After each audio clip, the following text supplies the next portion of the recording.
Hi guys, ഇന്ന് ഞങ്ങൾ നിങ്ങളെ കൂട്ടിക്കൊണ്ടു പോകുന്നത് മലപ്പുറം ജില്ലയിലെ പെരിന്തൽമണ്ണയ്ക്കു സമീപം അങ്ങാടിപ്പുറം എന്ന സ്ഥലത്ത് സ്ഥിതി ചെയ്യുന്ന തിരുമാധാംകുന്ന് ഭഗവതി ക്ഷേത്രത്തിലേക്കാണ് കേട്ടോ. ചരിത്രപരമായും ഐതിഹ്യപരമായും പ്രാധാന്യമർഹിക്കുന്ന ക്ഷേത്രമാണിത്. വള്ളുവക്കോനാതിരിമാരുടെ കുലദൈവവും സാക്ഷാൽ ആദിപരാശക്തിയുമായ ശ്രീ ഭദ്രകാളിയാണ് മുഖ്യപ്രതിഷ്ഠ. തുല്യ പ്രാധാന്യത്തോടെ ശ്രീ പരമേശ്വരനും ഇവിടെയുണ്ട്. വലുതും മനോഹരവുമായ ശിവലിംഗ പ്രതിഷ്ഠ ഇവിടത്തെ ഒരു പ്രത്യേകതയാണ്. എന്നാൽ തിരുമാധാംകുന്നിലമ്മ എന്നറിയപ്പെടുന്ന ഭഗവതിക്കാണ് ഇവിടെ കൂടുതൽ പ്രസിദ്ധി. വിഘ്നേശ്വരനായ ഗണപതിയും ഇവിടെ പ്രത്യേക പ്രാധാന്യമുള്ള ഉപദേവനാണ്. പ്രസിദ്ധമായ മംഗല്യപൂജ നടക്കുന്നത് ഗണപതിയുടെ സന്നിധിയിലാണ്. മംഗല്യസിദ്ധിക്കും ദുരിതമോചനത്തിനും ഭക്തർ ആശ്രയിക്കുന്ന പ്രസിദ്ധമായൊരു ക്ഷേത്രം കൂടിയാണിത്. ഞാനും മേട്ടനും അച്ഛനും അമ്മയും കൂടിയാണ് കേട്ടോ ക്ഷേത്രത്തിലേക്ക് വന്നത്. ഇന്ന് അവധി ദിവസമായിരുന്നതിനാൽ അത്യാവശ്യം തിരക്കുണ്ടായിരുന്നു. അങ്ങനെ ഞങ്ങൾ തൊഴുതിറങ്ങിയപ്പോഴേക്കും ആനയൂട്ട് തുടങ്ങിയിരുന്നു. കുട്ടൻ, ചിറക്കൽ കാളിദാസൻ, ഗീതാഞ്ജലി, പാർത്ഥസാരഥി എന്നീ ആനകളായിരുന്നു ആനയൂട്ടിന് എത്തിയിരുന്നത്. തിരുമാധാംകുന്ന് ഭഗവതി ക്ഷേത്രത്തിനൊരു ഐതിഹ്യമുണ്ട് കേട്ടോ. അതിങ്ങനെയാണ്. അതായത്, സൂര്യവംശത്തിലെ രാജാവായിരുന്ന മാന്ധാതാവ് രാജ്യം ഉപേക്ഷിച്ച് മഹർഷിയായി ഭാരതം മുഴുവൻ ചുറ്റി സഞ്ചരിച്ചു. അങ്ങാടിപ്പുറത്തെത്തിയ അദ്ദേഹം ഇവിടത്തെ വന്യസൗന്ദര്യവും ശാന്തതയും കണ്ട് ഇവിടെ ശിവനെ തപസ്സനുഷ്ഠിച്ചു. തപസ്സിൽ പ്രസാദവാനായ ശ്രീ പരമേശ്വരൻ പ്രത്യക്ഷപ്പെട്ട് ഏതാഗ്രഹവും ചോദിക്കുവാൻ ആവശ്യപ്പെട്ടു. ലോകത്തിലെ ഏറ്റവും വലിയതും മനോഹരവുമായ ശിവലിംഗമാണ് തനിക്ക് വേണ്ടതെന്നായിരുന്നു അദ്ദേഹത്തിന്റെ മറുപടി. ലോകത്തിലെ ഏറ്റവും മനോഹരമായ ശിവലിംഗം ശ്രീ പാർവതിയുടെ കയ്യിലാണെന്നറിയാവുന്ന ശിവൻ ധർമ്മസങ്കടത്തിലായി.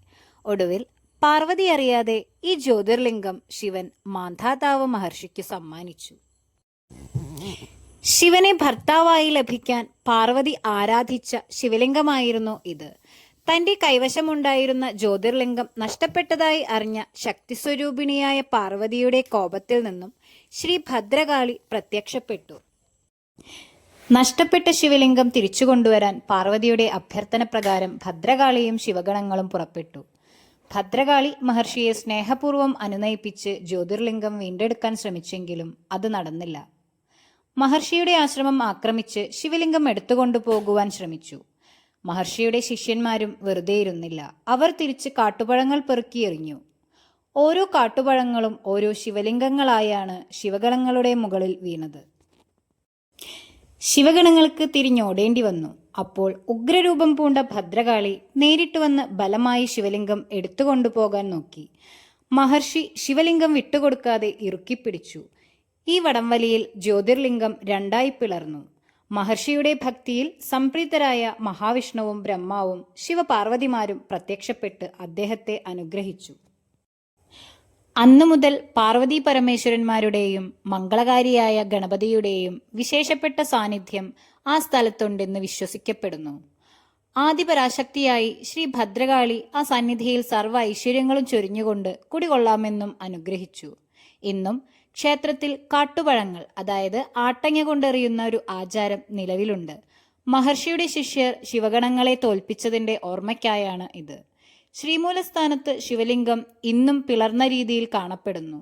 തിരുമാധാംകുന്നിലമ്മയാകട്ടെ ശ്രീ ഭദ്രകാളി, പാർവതി, മഹാലക്ഷ്മി, മഹാസരസ്വതി സ്വരൂപിണിയായി ഈ ക്ഷേത്രത്തിൽ കുടികൊള്ളുന്നു.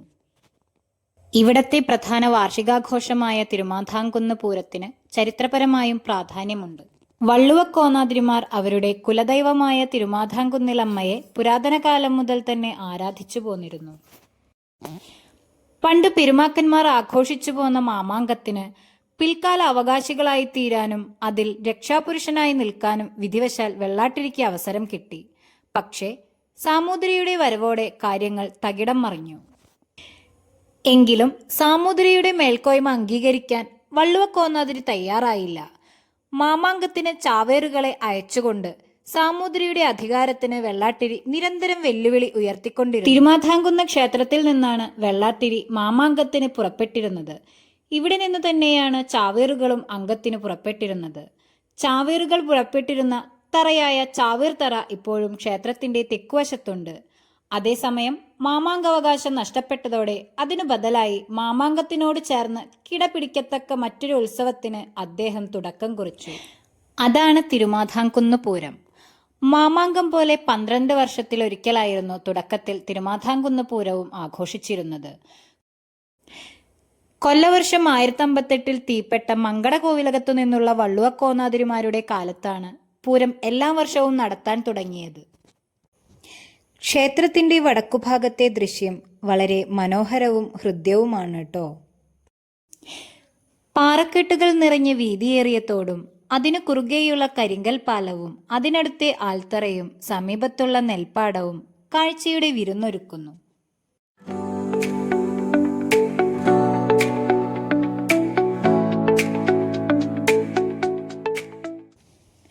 ഒഴുകിക്കൊണ്ടിരിക്കുന്ന വെള്ളത്തിന്റെ ശബ്ദവും വയലിൽ നിന്നു വീശുന്ന കാറ്റാൽ ഇളകിക്കളിക്കുന്ന ആലിലയുടെ മർമ്മരവും കേട്ടുകൊണ്ട് അവിടെ ഇരുന്നാൽ സമയം പോകുന്നത് അറിയില്ലാട്ടോ. അങ്ങനെ നല്ലൊരു ദിവസമായിരുന്നു കേട്ടോ ഇന്ന്. അങ്ങനെ ഞങ്ങൾ 4 പേരും കൂടി ക്ഷേത്ര ദർശനവും കഴിഞ്ഞ് ഇറങ്ങുകയാണ്. അപ്പോൾ ഇന്നത്തെ വ്ലോഗ് ഇത്രയേ ഉള്ളൂ. Tata, bye bye, see U.